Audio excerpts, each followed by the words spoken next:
2013 के IPL season के बीचों बीच कुछ ऐसे चेन ऑफ इवेंट्स होते हैं जिसके बाद मुंबई इंडियंस की मैनेजमेंट 25 साल के रोहित शर्मा को इस टीम का कैप्टन बनाती है। ये डिसीजन पूरे क्रिकेटिंग वर्ल्ड के लिए बहुत ज्यादा शॉकिंग था, क्योंकि मुंबई इंडियंस जैसी फ्रेंचाइजी जिसमें सचिन तेंदुलकर, रिकी पॉन्टिंग और हरभजन सिंह जैसे लेजेंडरी सीनियर प्लेयर्स थे, उसमें एक रिलेटिवली इनएक्सपीरियंस्ड और एक अननोन फेस को टीम का कैप्टन बनाया जा रहा था। लेकिन जैसे ही रोहित शर्मा ने मुंबई इंडियंस की कैप्टनसी संभाली, उन्होंने मानो पूरे आईपीएल की हिस्ट्री को ही बदल दिया। एक ऐसी टीम जो शुरू के 5 सीजन्स में एक भी बार चैंपियन नहीं बनी थी, उसी टीम को रोहित शर्मा ने अगले 8 सालों में 5 बार चैंपियन बनाया और यहीं पर रोहित शर्मा बन गए आईपीएल के सबसे सक्सेसफुल कैप्टन। लेकिन ये कैप्टनसी तो उन्हें बाय एक्सीडेंट या फिर बाय चांस मिली थी, और अगर इसकी पूरी स्टोरी आप जान लोगे तो आप रह जाओगे शॉक्ड। और इसीलिए आज की इस वीडियो में हम जानेंगे how Rohit Sharma became the captain of Mumbai Indians by accident. Rohit Sharma ने अपने आईपीएल के शुरू के कुछ साल एक ओजी आईपीएल टीम के साथ बिताए, डेक्कन चार्जर्स। वही डेक्कन चार्जर्स जिसके साथ 2009 में रोहित शर्मा ने आईपीएल ट्रॉफी उठाई। इस चैंपियनशिप कैंपेन में रोहित शर्मा ने बैट से तो कंट्रीब्यूट करा ही, लेकिन सरप्राइजिंगली उन्होंने बॉल से भी कंट्रीब्यूट किया, स्पेशली तब जब उन्होंने बॉलिंग करते हुए एक आईपीएल हैट्रिक ले ली थी। और इंटरेस्टिंगली ये हैट्रिक किसके अगेंस्ट आई थी? मुंबई इंडियंस के अगेंस्ट। डेक्कन चार्जर्स के साथ 3 सीजन्स बिताने के बाद 2011 के आईपीएल ऑक्शंस के पहले डेक्कन चार्जर्स ने रोहित शर्मा को रिलीज कर दिया था। और यहाँ पर ऑलमोस्ट सभी आईपीएल टीम्स रोहित शर्मा में बहुत ज्यादा इंटरेस्टेड थी और सभी उन्हें अपनी टीम में लेना चाहते थे। रोहित शर्मा इस टाइम पर इंडियन क्रिकेट के one of the most exciting talents में से एक थे। एक तो इसलिए कि वो 2009 में ऑलरेडी डेक्कन चार्जर्स के साथ आईपीएल चैंपियन बन चुके थे, और दूसरा इसलिए क्योंकि वो 2007 में इंडियन टीम के साथ T20 वर्ल्ड कप को जीत चुके थे। इसलिए उनके पास वो विनिंग एक्सपीरियंस और वो स्पिरिट थी जो हर टीम अपने साथ चाहती है। 2011 के मेगा ऑक्शन में रोहित शर्मा का नाम आया तो मुंबई इंडियंस और किंग्स 11 पंजाब ने उनके ऊपर इंटेंस बिडिंग शुरू कर दी, एंड बीच में इवन डेक्कन चार्जर्स भी रोहित शर्मा के लिए बिड करती है। लेकिन एज वी ऑल नो, इस बिडिंग वॉर को जीतती है मुंबई इंडियंस, जो 9.2 करोड़ के प्राइस में रोहित शर्मा को अपनी टीम के लिए खरीद लेती है। And what a smart move it was. Rohit Sharma ने जब मुंबई इंडियंस को ज्वाइन करा तो मानो उनकी पूरी क्रिकेटिंग जर्नी ही फास्ट ट्रैक हो गई।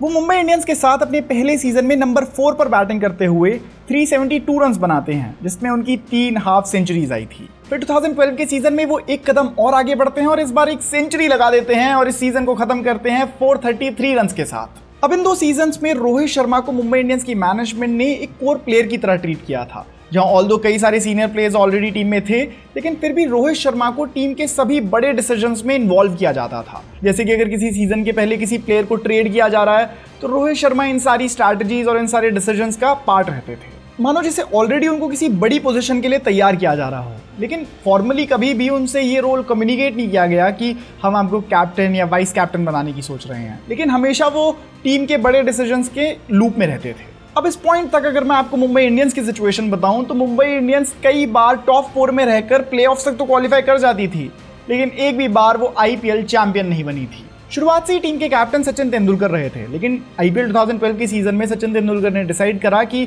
अब वो मुंबई इंडियंस की कैप्टनसी नहीं करेंगे, स्पेशली इसलिए क्योंकि अब वो अपने करियर के बिल्कुल आखिरी स्टेज पर आ चुके हैं। ऐसे में 2012 के सीजन में कैप्टनसी दी गई हरभजन सिंह को, और इस बार भी टीम प्लेऑफ्स तक तो पहुंची, लेकिन एक बार फिर चैंपियन नहीं बन पाई। अब मुंबई इंडियंस की मैनेजमेंट और प्लेयर्स भी थोड़ा डेस्परेट हो रहे थे क्योंकि उनकी टीम की ब्रांड वैल्यू तो बहुत ज़्यादा थी, उनकी टीम में प्लेयर्स भी बहुत तगड़े थे, लेकिन एक भी बार चैंपियन ना बन पाना, वो भी इतनी बड़ी ब्रांड वैल्यू वाली टीम के लिए, चीज़ें कुछ सही नहीं लग रही थी। और इसी चैंपियन मेंटालिटी की कमी को पूरा करने के लिए मुंबई इंडियंस की मैनेजमेंट ने डिसाइड करा कि वो 2013 के सीजन के लिए रिकी पॉन्टिंग को ऑक्शन से लाएंगे।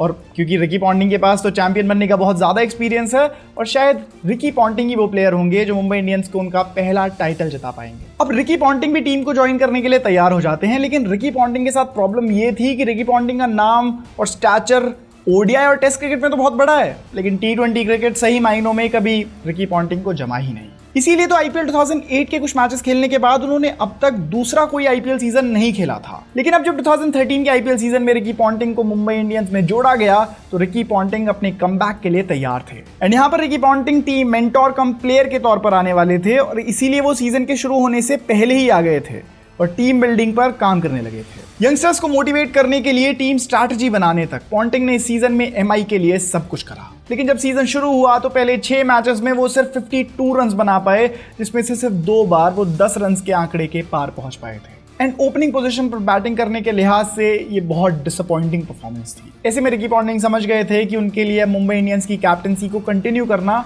शायद सही डिसीजन नहीं होगा, और इसीलिए उन्होंने एक टफ फैसला लिया कि वो सीजन के बीच में ही मुंबई इंडियंस की कैप्टनसी छोड़ देंगे। इस सिचुएशन में मुंबई की स्क्वाड में Sachin Tendulkar, Dinesh Karthik, Kieron Pollard, Harbhajan Singh, Mitchell Johnson और लसित मलिंगा जैसे बड़े बड़े नाम शामिल थे, लेकिन इनमें से कोई भी कैप्टनसी की प्रोफाइल को फिट नहीं कर रहा था। स्पेशली इसलिए क्योंकि इन प्लेयर्स के पास एक्सपीरियंस तो बहुत ज़्यादा था, लेकिन ये एमआई के लॉन्ग टर्म विजन के साथ मैच नहीं कर रहे थे, क्योंकि एमआई इस पॉइंट पर चाहती थी कि वो किसी ऐसे प्लेयर को कैप्टन बनाए जो अगले कई सालों तक टीम का कैप्टन रह सके, और साथ ही कोई ऐसा प्लेयर हो जिसके पास चैंपियन बनने का एक्सपीरियंस हो। और यही खोज तब पूरी हुई जब टीम मेंटोर अनिल कुंबले और रिकी पॉन्टिंग ने कैप्टनसी के आइडिया के साथ अप्रोच करा 25 साल के रोहित शर्मा को। वहीं दूसरी तरफ रोहित शर्मा इस रिस्पॉन्सिबिलिटी को संभालने के लिए ऑलरेडी खुद को मेंटली प्रिपेयर कर चुके थे, और इसीलिए उन्होंने छट से हाँ कह दी।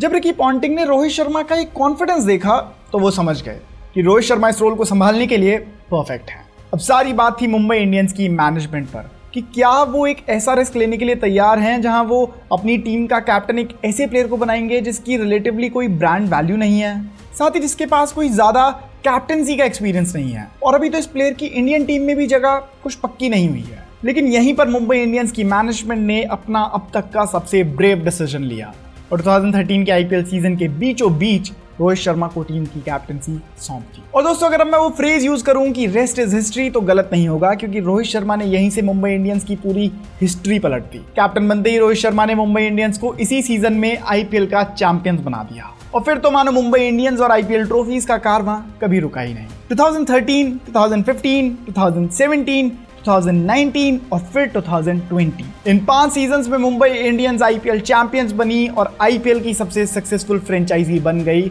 और इसी के साथ रोहित शर्मा बन गए आईपीएल के सबसे सक्सेसफुल कैप्टन।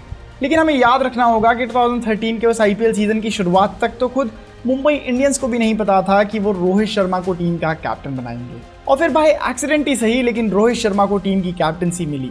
और मेरे हिसाब से ये आईपीएल का अब तक का सबसे खूबसूरत एक्सीडेंट है, क्योंकि यहाँ से ना सिर्फ रोहित शर्मा ने आईपीएल को ट्रॉफी जिताई, बल्कि फिर वो इंडियन टीम के भी कैप्टन बने और उन्होंने इंडियन टीम को भी T20 वर्ल्ड कप जिताया और अब तो चैंपियंस ट्रॉफी जिताई। तो यही थी वो वीडियो जिसमें हमने देखा कि कैसे रोहित शर्मा को मुंबई इंडियंस की कैप्टनसी पहली बार मिली थी।